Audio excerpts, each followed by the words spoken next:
याद रखना, माँ से प्रेम वही करते हैं जिनका मन इधर उधर भटकता नहीं है। पिता के पास वही पुत्र बैठता है जो गंदे दोस्तों के साथ में जुड़ा नहीं है।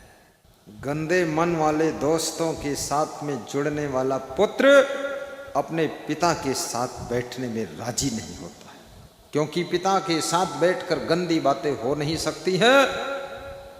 इसलिए जो बेटी अपने माँ के साथ बैठने में राजी ना हो, समझ लेना आपकी बेटी कुछ गलत रास्ते का चुनाव करने जा रही है।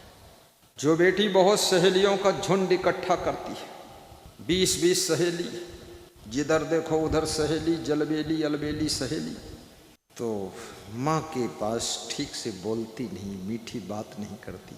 माँ कुछ पूछती है तो गुस्सा हो जाती है, मैं क्या जानूं, ऐसे बोलती है तो समझ लो वो नालायक लड़की है। क्योंकि माँ से ज्यादा तुम्हारा हित किसने किया है?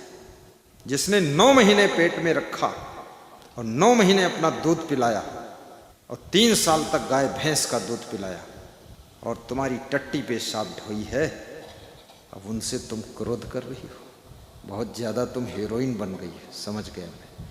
हंसिया से तुम्हारी खोपड़ी बाल काट दूंगा, दिमाग सही कर लो। हाँ ये सारी नौटंकी, ढेला भर अकल नहीं थी, पीछे वाले हंस रहे, यो गुरु है खतरनाक, और ये भी सोच रहे इसकी जरूरत है पहाड़ों में जरूर। पत्थर को तोड़ने के लिए यही गुरु का हथौड़ा चाहिए।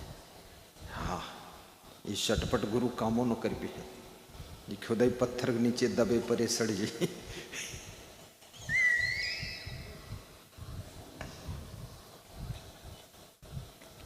जिसको अपने पिता के साथ बैठने में आनंद आता है, समझ लेना वो पुत्र चरित्रवान के पथ पर चल रहा है।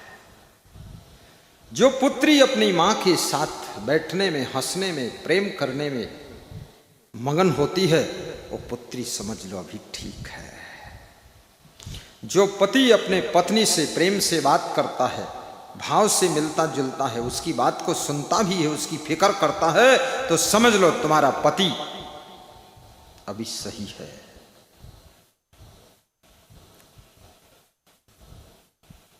जो शिष्य गुरु के बिना रहने में बेचैन होने लगता है तो समझ लेना बहुत सही है। जो गुरु के बिना भी घूमना चाहता अकेले अकेले, ये बेविचारी है, ठीक नहीं। क्योंकि गुरु के साथ में कुकर्म कर नहीं सकता, कंट्रोल है। इसलिए अकेले गाना गा रहा है कि दीवानी हूं मैं, दुनिया दीवानी, भजन कर लो।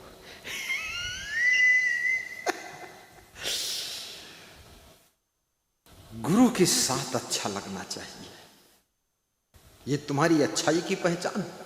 माँ बाप के साथ अच्छा लगना चाहिए, ये तुम्हारी अच्छाई की परीक्षा है।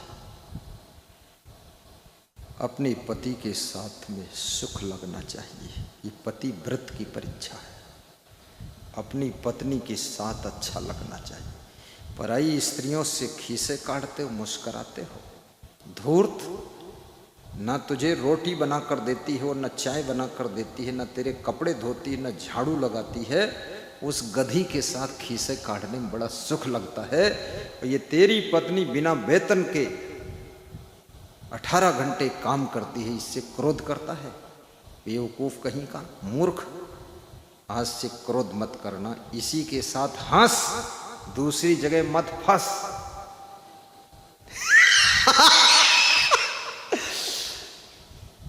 मैं बिल्कुल स्पष्ट कर देता हूं, और सत्संग है क्या? यही तो है। आपकी पत्नी कितनी टूटी फूटी हो, सांवली हो, सुंदर चेहरा ना हो, लेकिन 30 साल से तुमको भोजन बनाकर खिला रही है। कोई उसका वेतन दे रहे हो? बड़े बुद्धिमान बनते हो, क्या दे रहे हो? एक वही फटियल साड़ी और सड़ियल लहंगा और दुनिया भर की टेंशन, भोंदू कहीं का।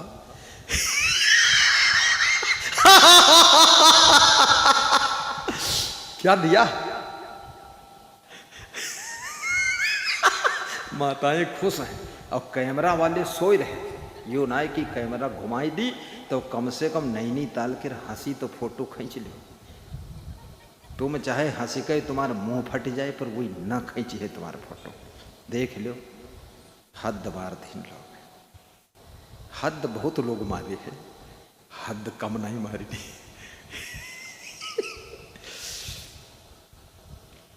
बूढ़े दादाजी से भी प्रेम करो, उनके पांव छू। हमारे आश्रम में एक बुजुर्ग संत है, उनका नाम है पूज्य श्री अमान देव जी। वे आश्रम के कोठारी रह चुके हैं, स्टोर इंचार्ज रहे हैं,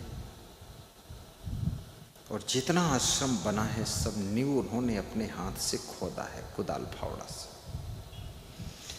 और मैं तो आया तो मुझे आश्रम बना हुआ मिला, मेरे सामने तो खोदने की जरूरत ही नहीं पड़ी, सब खुदा खोदाया मिला, बिल्डिंग बनी हुई।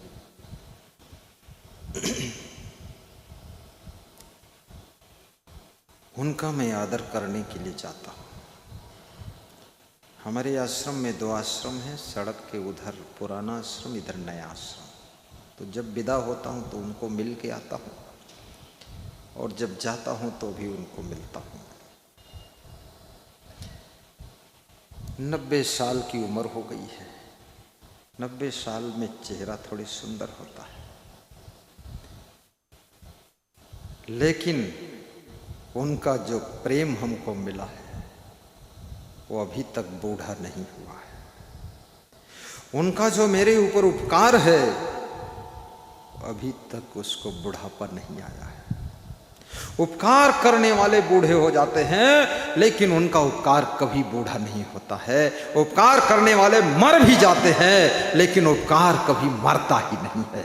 इसलिए याद रखना, उपकारियों को धन्यवाद देते रहना।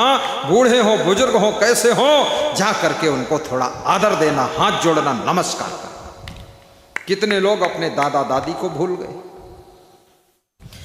गली में भटकते हुए लड़कों को देख करके लड़कियां अपने माँ बाप को भूल जाती है। बस खाली मुंह देखा उस मूर्ख का। अरे इस मूर्ख का मन भी तो देख लो, मुंह में क्या रखा है। इसका मुंह चाटोगे, इसको अकल धकल है कुछ कि नहीं, 1 रुपया कमा पाएगा कि नहीं, ये बैल क्या करेगा तुम्हारे साथ। इस बैल को देख करके क्यों आकर्षित होती हो इस गधे के साथ। इससे अच्छी शादी हो जाएगी। गुरु की बात मानो, इंतजार करो थोड़ा। योग्यता को बढ़ाइए, शिक्षा को बढ़ाइए, संस्कार को बढ़ाइए, ऐसी शादी होगी, राजकुमारी बनकर जिंदगी जियोगी। क्या रखा है लफंगों के साथ में। किसी चलती फिरती लड़की को देखा, चंदूलाल वहीं खुश हो गए। माँ को भी भूल गए, अपनी पत्नी को भूल गए, बाप को भूल गए, दादा दादी को भूल गए, बहन जी को भूल गए।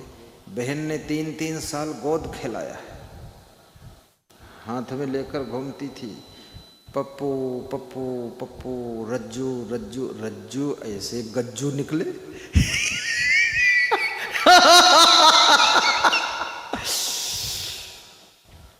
मैं साधु बना तो मेरी बड़ी बहन एक बार मेरी गाड़ी के पास आई, तो गाड़ी का गेट खोलकर देख रही थी और खुश हो रही थी कि अरे इतनी सुंदर गाड़ी और इतना सुंदर बिछौना। मेरी गाड़ी में भी मेरा बेड लगा हुआ है। मैंने फॉर्च्यूनर गाड़ी की पीछे की सीट निकाल दिया और बेड लगा दिया। झंझट खत्म करो, बीच के निकालो। 6 फीट लंबा, 4 फीट चौड़ा, और बिछा दिया रुई का गद्दा, और एक धर दिया रजाई। और यहाँ से आँख मूंदूंगा, कहाँ से, नैनीताल से, और आँख खोलूँगा जाकर उत्तर प्रदेश लखीमपुर खीरी जिले। बीच में आँख खोलने की जरूरत ही नहीं, आराम करो, पढ़ते रहो ज्ञान की बातें। तो देखा जब तो खुश हुई, तो कहने लगी जिनको मैंने गोद खिलाया था 2-3 साल, आज मेरा भाई संत बन करके बड़ा साफ सुथरा रहता है और सबको हंसाता है और बढ़िया उसका चलने की गाड़ी भी बहुत अच्छी है। तो हमने कहा बहन जी तुम भी भक्ति करो, ये भाई है लेकिन ये गुरुजी है, तुम भी चरण छू लो, आशीर्वाद ले लो। अरे बोले चरण छूने में क्या है, तुम छोटे थे तो तुम्हारा हम स्नान कराते थे, चरण छू लिए, बहुत बार छुए तो कुछ नहीं हुआ। तो हमने कहा तब छुए थे, बच्चा था मैं, अब छुओ देखो कुछ होगा। बोले तो क्या करना पड़ेगा? हमने कहा छू के मस्तक में लगा ले, तू बड़ी बहन है, गुरु देख मुझको, भाई मत देख। जसोदा जब तक कृष्ण में अपने पुत्र का रूप देखा, जसोदा को कोई लाभ नहीं हुआ, और जिस दिन देखा कि भगवान का रूप है, उस दिन जसोदा का जस पूरे संसार में फैल गया। तो वो बहन 30 साल तक मुझको गुरु के रूप में देख ही न सकी। अभी 7 साल से देखा, और जब से गुरु के रूप में देखा, चरण छुआ, कंठी पहना, गुरु मंत्र लिया, उसको आशीर्वाद मिला, उसकी उन्नति शुरू हो गई, सब आगे बढ़ गया मैटर। छोटी बहन ने बचपन से ही भक्ति किया, वो बचपन से ही बहुत आगे बढ़ गई। गुरु की जो मन से भक्ति करता है उसकी उन्नति होने में कोई संदेह नहीं है, और गुरु से जो मन में ध्यान करता है उसका मन मंदिर बनने में संदेह नहीं है, और गुरु को जो दिल में बसाता है उसका दिल देवालय हो जाता है, और गुरु के जो चरण छूता है उसके आचरण पवित्र हो जाते हैं, उसके आचरण पवित्र हो जाते हैं। बोलिए सद्गुरु भगवान की जय। इसलिए याद रखना, गुरु से प्रेम। अभी एक भक्त आए थे, भाई बहन, शायद हल्द्वानी से या कहीं से, तो कह रहे थे हम सत्संग सुनते हैं रोज 7 सालों से, बहुत आनंद आया है। गुरु से प्रेम करने का अर्थ है तुम उनका सत्संग भी सुनोगे। गुरु से प्रेम करने का अर्थ है तुम उनकी सेवा के बारे में भी सोचोगे। गुरु से प्रेम करने का अर्थ है अब तुम गुरु के ज्ञान की राह पर भी चलोगे। गुरु से प्रेम करने का अर्थ है अब तुम मांस, मछली, अंडा, मुर्गा, शराब, बीड़ी, सिगरेट, गांजा, चरस, तंबाकू, अफीम सब त्याग करोगे। अब तुम्हारा सादा जीवन होगा।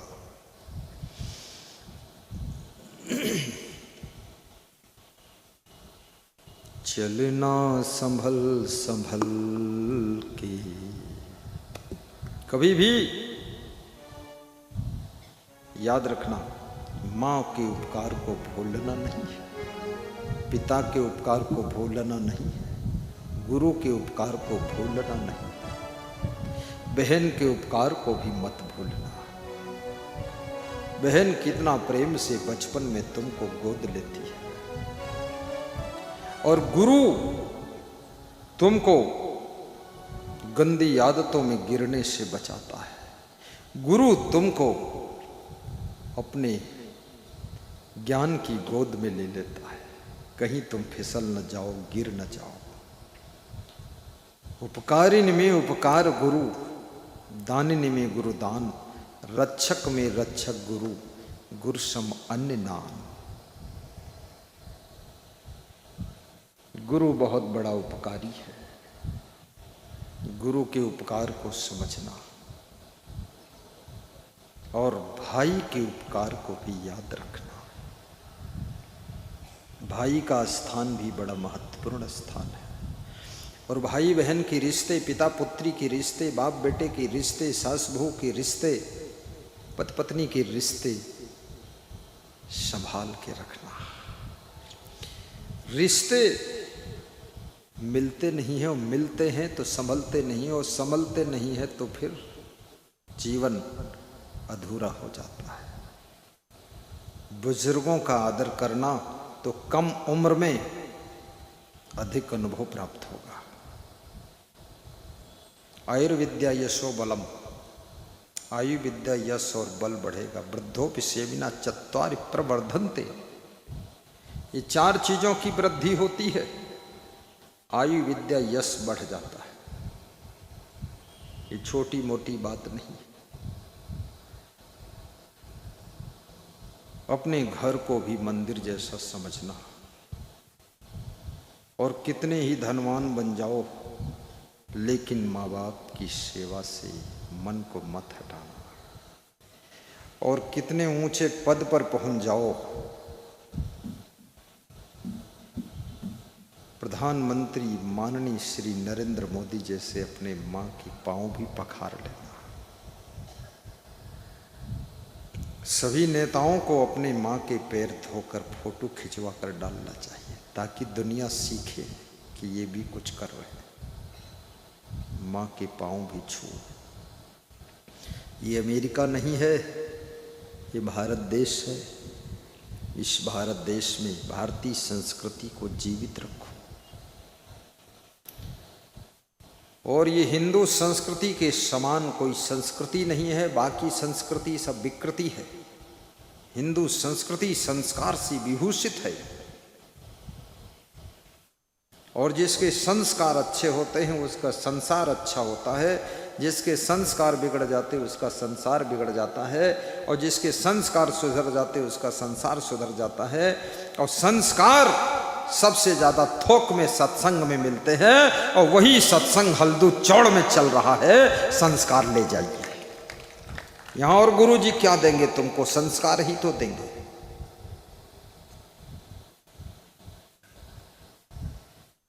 आप सबका जीवन मंगलकारी हो। तो मैं सुना रहा था, लाल रंग की झोली से केसर निकाल ली गई है, लेकिन खुशबू है केसर की। काले रंग की झोली से लहसुन निकाल लिया गया है, लेकिन बदबू लहसुन की रह गई है। तुम दुनिया से चले जाओगे, इस दुनिया से निकल जाओगे, लेकिन इस दुनिया में तुम्हारी खुशबू और बदबू बहुत वर्षों तक रह जाएगी।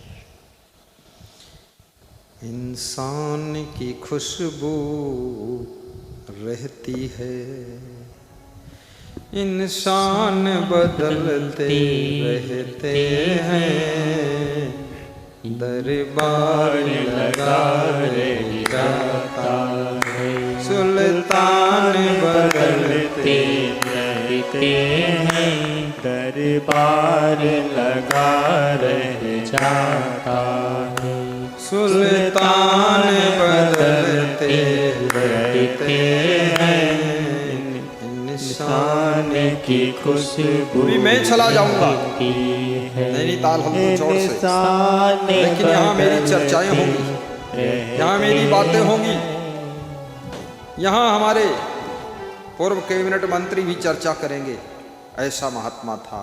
अरे बड़ा आनंद आया। विधायिका आर्या जी भी कहेंगी कि गुरु जी थे मजेदार बहुत। ये महिलाएं भी कहेंगी है क्या बात है, सबको हंसा के चला गया साधु, वो पता नहीं कब आएगा। जाने का तो इरादा है पर आने का वादा नहीं करता है। क्यों? क्या पता जिंदगी किधर जाए।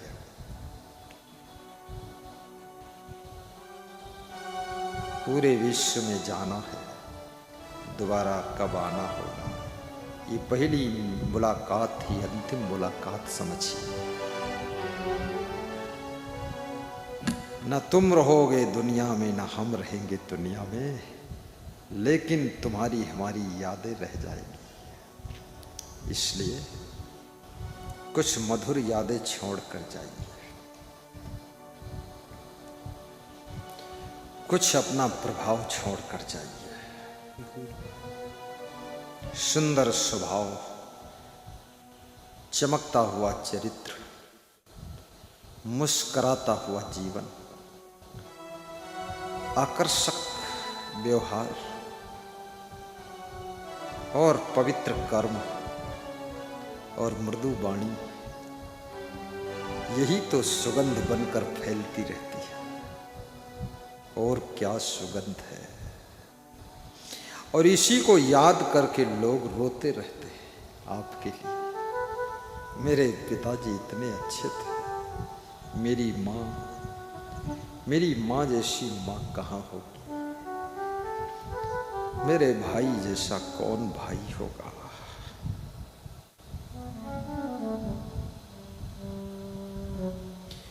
तुम्हारे गुणों को, तुम्हारी कलाओं को, तुम्हारे सुंदर स्वभाव को बार बार याद करके लोग रोएंगे, याद करके सोएंगे और याद करके मन में पछताएंगे कि जब तक वो रहे तब तक हम उनसे प्रेम नहीं कर पाए, अब चले गए तो उनकी कीमत समझ पाए। कोयल जब बोलती है तो सुनने का टाइम नहीं, बोलकर उड़कर चली गई तो पछता रहे कि कोयल तो गई। फूल खिला, खुशबू फैली, उस खुशबू को सूंघने का भी वक्त नहीं है। फूल मुरझाया और गिर गया, फूल मर गया, तब पछता रहे हैं कि फूल तो बहुत खिले थे पर उस समय हम पुष्प वाटिका में आ ही न सके।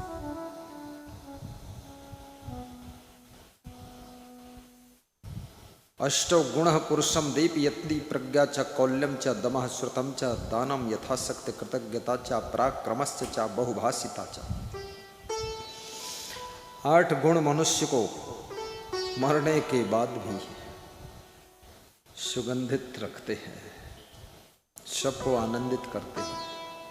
ये 8 गुण जीते जी भी अट्रैक्शन का कारण बनते हैं और मरने के बाद परफ्यूम की तरह,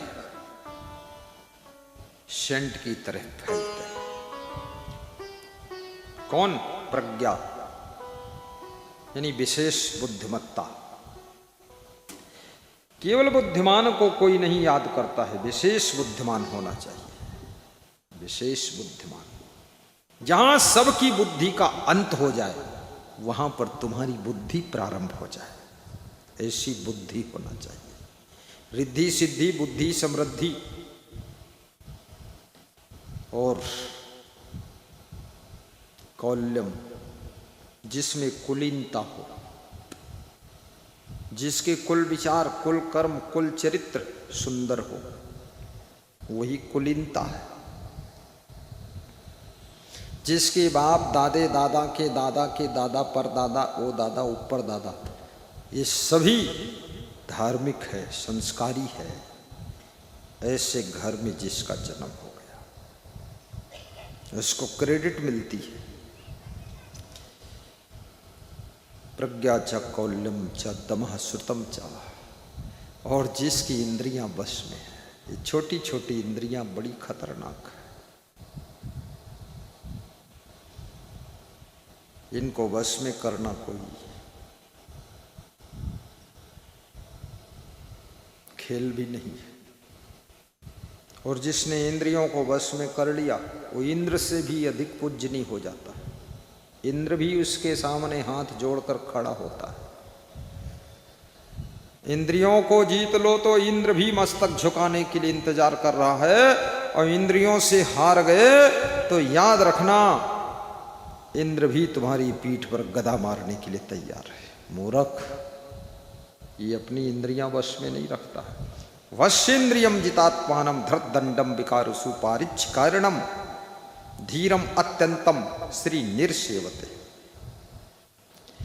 नीति शास्त्र कहता है जिसकी इंद्रियां वश में है, जिसका मन वश में है, जो उचित दंड देना जानता है लोगों को, और जो परख करके काम करता है, परीक्षा करके काम करता, सोच विचार कर काम करता है, जिसके पास अत्यंत धैर्य है, लक्ष्मी जिंदगी भर उसकी सेवा करती है, उसके पद चिन्हों पर लक्ष्मी चल कर आती है, कभी वो गरीब नहीं हो सकता। इसलिए इंद्रियों को बस में कर लो, मन को भी बस में रखो। ऐसे ऐसे गीत मत गाना कि मेरा मन डोले, मेरा तन डोले, मेरे दिल का गया करार रे, और खोपड़ी की उड़ गए बाल रे।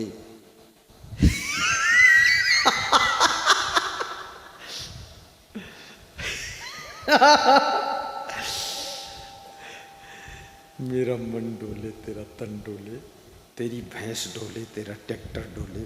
मूर्ख, कहाँ तक तू डामाडोल रहेगा, फालतू बकवास करता है। मुझे तो मन को बस में करने से महा सुख मिला है, और बचपन से ही मैं मन इंद्रियों को सबको बस में ही रखा। चाय की तरफ भी मन नहीं भटक पाया कि चाय पी लूं कभी, बाकी तो बात ही खत्म है। किसी के मुखड़े को देखने का मन ही नहीं हुआ। क्या है मुखड़े में? मुखड़े में फंसोगे तो दुखड़े में फंसोगे। और जो मुखड़ा आज सुंदर लग रहा है, 60 साल की उम्र में वही मुखड़ा बंदर लगने लगता है। मुखड़ा भी सुंदरता को खो देता है, और उस मुखड़ा के चक्कर में तुमने कितना दुखड़ा, कितना लफड़ा, कितना झगड़ा इकट्ठा करके बैठे हो। मूर्ख नहीं और क्या हो। एक राजकुमार किसी वेश्या में आकर्षित हो गया। वेश्या को बड़ा दुख लगा कि राजकुमार मुझ में आकर्षित होगा तो राजपाट का क्या होगा। वेश्या भी एक बार राजपाट की चिंता कर रही है, और राजकुमार जो राजा का बेटा है उसको राजपाट की चिंता नहीं, वो वेश्या में आकर्षित हो गया। वो रोज वेश्या के द्वार पर चला जाता था, और वेश्या के द्वार पर जा करके फिर आ जाना टहल करके। देवी लोग थोड़ा टहल लो फिर आ जाओ, निकल ना जाना, फिर केला बटेगा ले लेना। बड़ा संभालना पड़ता है। छोड़ना भी पड़ता है, फिर बुलाना भी पड़ता है। तो वेश्या ने एक दिन क्या किया, जुलाब की गोली खाई और रात भर लेटरिन किया, और एक मटके में लेटरिन को भर दिया और ढक्कन से बंद कर दिया। जब दूसरे दिन सवेरे राजकुमार आया तो देखा वेश्या का मुरझाया हुआ चेहरा, चमक भी नहीं, दमक भी नहीं, आकर्षण भी नहीं। तो उसने कहा तेरी सुंदरता कहाँ गई? तो वेश्या ने कहा तुम रोज रोज मेरी सुंदरता को देखने के लिए आते थे, तो मैंने सोचा तुमको आने जाने में टाइम बर्बाद होता, तो मैंने सुंदरता को एक मटके में घड़े में भर कर रख दिया है, इसको ले जाओ घर में देखते रहना। तो राजकुमार बोला अरे तो बहुत वेश्या बुद्धिमान है, रोज रोज आना भी नहीं पड़ेगा, और सुंदरता ले जाऊंगा अपने कमरे में रख लूँगा, वहीं देखता रहूँगा।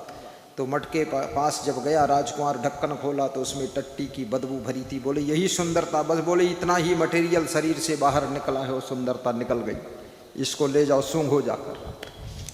राजकुमार को ज्ञान हो गया कि क्या सुंदर है ये मिट्टी का खिलौना, मिट्टी में मिल जाएगा, मन मेरा कहना नहीं तो पछताएगा। अरे मान मेरा कहना नहीं तो पछताएगा। ताली बजाइए और गाइए, मुस्कुराइए। का खिलौना मिट्टी में मिल जाएगा, मिट्टी का खिलौना मिट्टी में मिल जाएगा।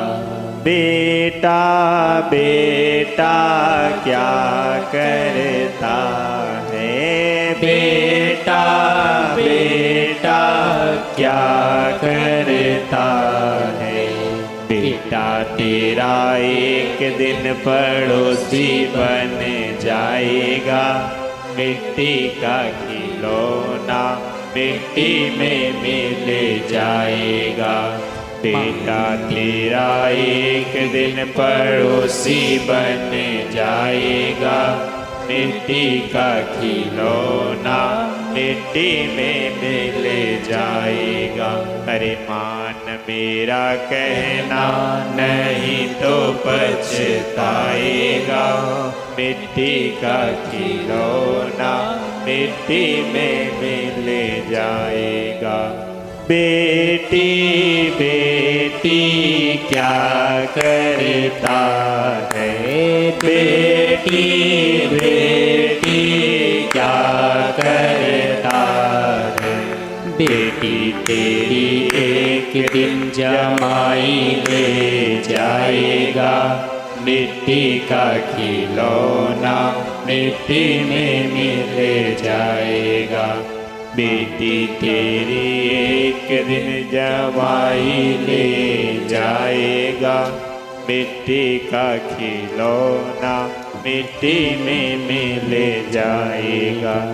मान मेरा कहना नहीं तो पछताएगा, मिट्टी का खिलौना मिट्टी में मिल जाएगा।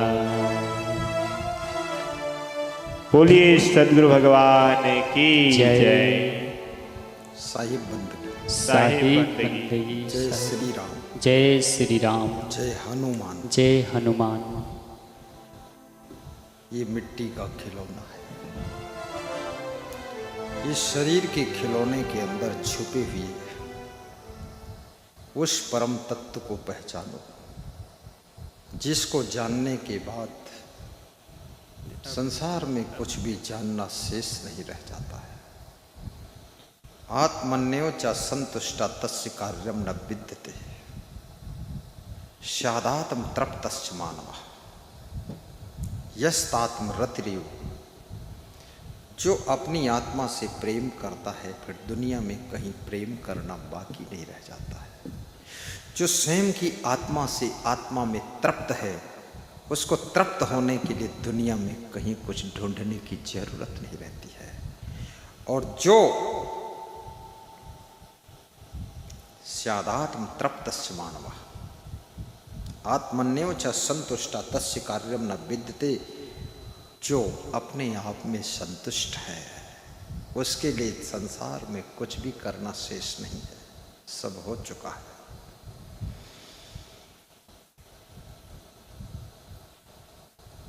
संतुष्टा सततम योगी यतात्मा दृढ़ निश्चय मयि अर्पित मनोबुद्धि यो मद्भक्ता समे प्रिया। प्रजात यदा कामान सर्वान् पार्थ मनोगतान आत्मनयो आत्मना तुष्टा स्थित प्रज्ञा तदा उच्यते। अष्टौ गुणः पुरुषं दीपयन्ति प्रज्ञा च कौल्यम च दमः श्रुतम च। 8 गुण कौन? एक तो जिसे शास्त्रों का भी ज्ञान है, शास्त्र ज्ञान। पराक्रमस्थ, जो पराक्रमी है, कभी हिम्मत नहीं हारता है। बहुभाषिता था, जो अनावश्यक बोलता नहीं, आवश्यक बात ही बोलता है। दानम यथाशक्ति, जो यथाशक्ति दान करता है। यथाशक्ति बकरी को दुहो तो 100 ग्राम दूध मिल जाए तो भी खुशी है। गाय को दुहो 3 किलो दूध 4 किलो मिल जाए तो भी खुशी है। भैंस को दुहो तो 10 किलो दूध मिल जाए तो भी खुशी है। लेकिन भैंस को दुहो और 50 ग्राम दूध मिले तो थोड़ा दुख की बात होगी कि भैंस से 50 ग्राम दूध दे रही है, फिर 10 किलो दूध देना चाहिए, 20 किलो देना चाहिए। यथाशक्ति दान। रतन टाटा ने कितना दान किया। जब कोविड-19 आया 1500 करोड़ रुपया दान दिया रतन टाटा ने। मुकेश अंबानी ने 500 करोड़ दिया था देश के लोगों की सेवा के लिए। मुकेश अंबानी की वे लोग भी निंदा करते हैं जो 10 रुपये रोज नहीं कमाते। रतन टाटा को भी वो लोग कहते थे सबको लूट लिया, जो रतन टाटा के 1500 करोड़ में से कोविड के समय खर्च किया है। ये पैसा कमाना भी सबके हाथों से संभव नहीं है, इसके लिए विशेष बुद्धि और विशेष भाग्य की जरूरत पड़ती है, और जिनके पास में विशेष भाग्य उदय होता है उन्हीं के हाथों से पैसा इकट्ठा होता है, नहीं तो पैसा वैसा कमा नहीं सकते आप। ये पैसा कमाना भी बहुत बुद्धिमत्ता का काम है। गप्पा मारना अलग है। गप्पा मारो तब तो कह दोगे कि पैसा हाथ का मैल है, पैसा पेड़ के सूखे पत्ता है, और पैसा पड़ा हुआ कचरा है। लेकिन कमाना भी कठिन, बचाना भी कठिन, और बचे हुए पैसे को दान देना बहुत कठिन है।